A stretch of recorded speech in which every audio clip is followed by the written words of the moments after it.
اعزاز د مسلمان دی په تقوا او دیانت کې د خدای په عبادت کې په ټولنه کې د یو مسلمان ځوان مسؤلیتونه دا ښکاره خبره ده چې ځوانان د ټولنې د ملا د تیر حیثیت لري. که ځوانه انرژي په ټولنه کې پر مثبت شکل مصرف شي نو هیڅکله به هم یوه ټولنه تورتم ته لاړه نه شي او له وروسته والي نه به ژغورل شوي وي. د پرمختګ په زینو کې به خپل مسیر ته ادامه ورکوي او د بریا وروستی پل ته به یې ځان رسولی وي. په ټولنه کې د مسلمان ځوان مسؤلیتونه ډیر مهم دي، هغه ځکه چې ځوانان د امت راتلونکی جوړوي. نو د یو ځوان مسلمان اساسي مسؤلیتونه داسې یادولی شو: د دینی او اسلامي ارزښتونو ساتنه او عملي کول. یو مسلمان ځوان باید خپل ځان په پوره اخلاص، صداقت، تقوا، پرهیزګاري او پوره اخلاقو سره وپیژني او د ژوند په هره برخه کې عملي او تطبیق کړي، ترڅو په دینی او اسلامي پوهه ټولنه هر اړخیزه، آګاه او باخبره وي. د دیني علم زده کړه او خپرول. په یو مسلمان باندې د علم زده کړه فرض ده. ځوانان باید په دې باندې پوره برلاسي واوسي ترڅو د دیني او عصري زده کړو ترمنځ توازن او برابروالی وساتي، ترڅو خپله ذهني پانګه او سرمایه نورو مسلمانو وګړو ته هم ورسوي. ټولنیز اصلاح او د بدیو مخنیوی. یو مسلمان ځوان باید د ټولنې د اصلاح لپاره کار وکړي، خلک د نیکۍ په لور وهڅوي او له بدیو څخه یې منع کړي. باید هر مسلمان له ځان نه امر بالمعروف جوړ کړي ترڅو یو مسلمانه ټولنه د نورو افکارو قرباني نشي.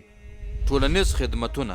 مسلمان باید خپله اسلامي پوهه، وخت، خپل عملي او ټولنیز ځواک ټولنې ته وقف او وړاندې کړي، لکه د ټولنیزو بېعدالتیو مخنیوی، د ټولنې پرمختګ او ترقي، له ناچارو او نادارو سره هر اړخیزه مرسته او همکاري.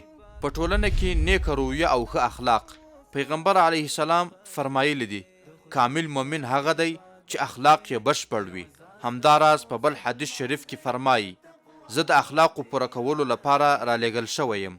نو داسې ویلی شو چې یو مسلمان ځوان باید ډېر عاجز، نرم سلوک، نیکه رویه او با ادب ژوند وکړي. د وخت قدر کول. مسلمان ځوانان باید خپل وخت بې ځایه عبث او بیهوده کارونو باندې تیر نه کړي، بلکې د الهي احکامو تطبیق پلي کول، خپل اسلامي او دیني معلومات تر نورو پورې رسول او ټولنیزو ضرورتونو ته پاملرنه او رسیدګي کول. د ټول اسلامي امت یووالي ته کار کول. دا څرګنده خبره ده چې په اسلامي ټولنه کې باید هر مسلمان وګړی له کینې، بغض، تعصب او نفرت نه ځان لرې وساتي. خپل ټول تمرکز او کار د اسلامي امت یووالي لپاره ترسره کړي.